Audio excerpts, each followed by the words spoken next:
Сегодня в Торгово-промышленной палате России представляют инвестиционный, промышленный и туристический потенциал нашей республики. Нам есть что показать и предложить инвесторам, туристам, предпринимателям, прокомментировал это событие глава субъекта. Должен отметить, что в экономике Ингушетии помимо традиционных отраслей в последние годы получили развитие промышленный сектор, туризм и абсолютно новое направление – IT-сфера. Разнообразные аспекты этих отраслей будут представлены на круглых столах, которые пройдут в рамках мероприятия.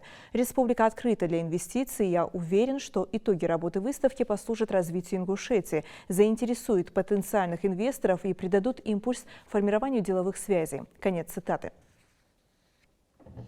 В нашем зале присутствуют представители предпринимательских кругов России, стран ЕАЭС, представители дипломатических миссий, органов власти, двухсторонних деловых советов, что подчеркивает высокую заинтересованность в сегодняшнем мероприятии.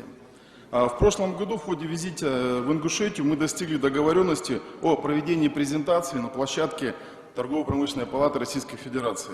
И сегодня они, как вы видите, воплотились в жизнь. Коллеги, проводя подобные мероприятия на площадке Палаты России, мы обращаем внимание потенциальных инвесторов на готовность государства в лице региональных властей следовать в направлении создания качественных условий для развития предпринимательства и жизни граждан. Сегодня Республика Ингушетия демонстрирует, что инвесторы верят и приходят в регион. По итогам 2023 года республикой привлечено более 23 миллиардов рублей инвестиций в основной капитал. Из них по внебюджетным инвестициям свыше 11 миллиардов рублей. Инвестиционные проекты реализуются в сельскохозяйственной сфере, промышленности, строительстве, что характеризует комплексный подход к инвестиционной программе со стороны республиканского правительства. Минеральная сырьевая база при сегодняшнем уровне ее изученности состоит из месторождений нефти, газа, мрамора и мрамовидных строительных материалов, кирпичных глин высокого качества и термальных лечебных вод.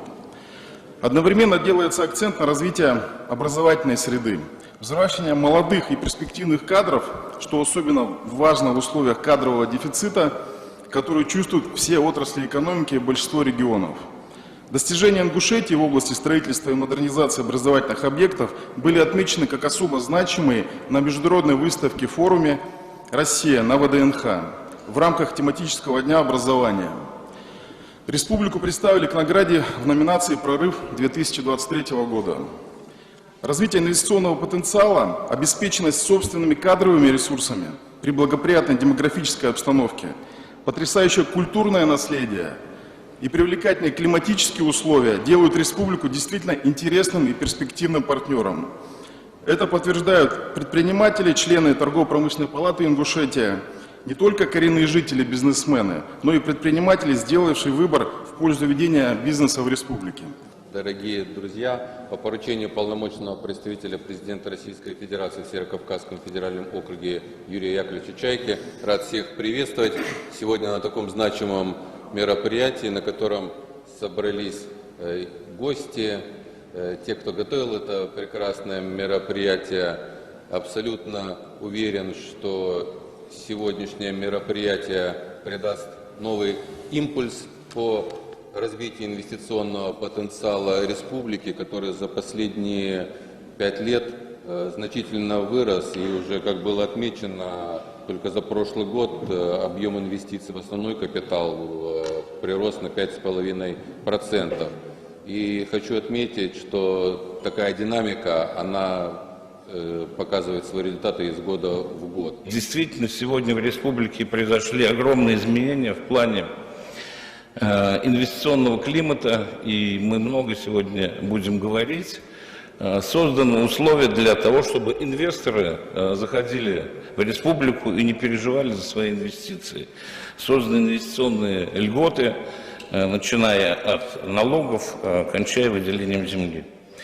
Итак, уважаемый Илья Владимирович, уважаемый Владимир Евгеньевич, республика, как уже сегодня отмечал, занимает выгодное географическое положение именно на Северном Кавказе. Она находится в центре, справа и слева наши соседи, и многие вещи происходят именно централизация в нашей республике.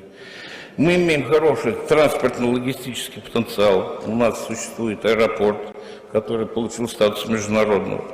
Мы сейчас проводим железнодорожную ветку, которая была разрушена и соединив вместо с РЖД России и Чеченской Республикой, и нами восстановим эту ветку от станции Слепцовская до Грозного.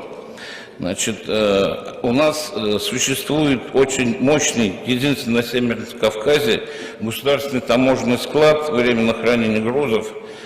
Справочно цена хранения за 1 тонну груза 200 рублей в сутки, город Карабулак.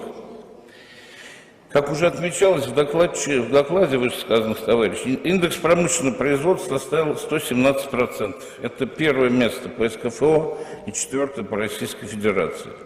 Данные темпы сохраняются в текущем году. Так, по итогам первого квартала 2024 года индекс промышленного производства составил 113%.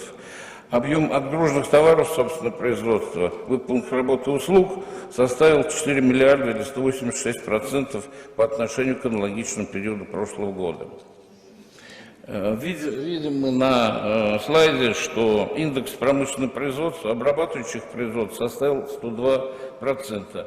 Объем отгруженных товаров в сфере обрабатывающих производств составил почти 2 миллиарда рублей или 231% по отношению к первому кварталу предыдущего года.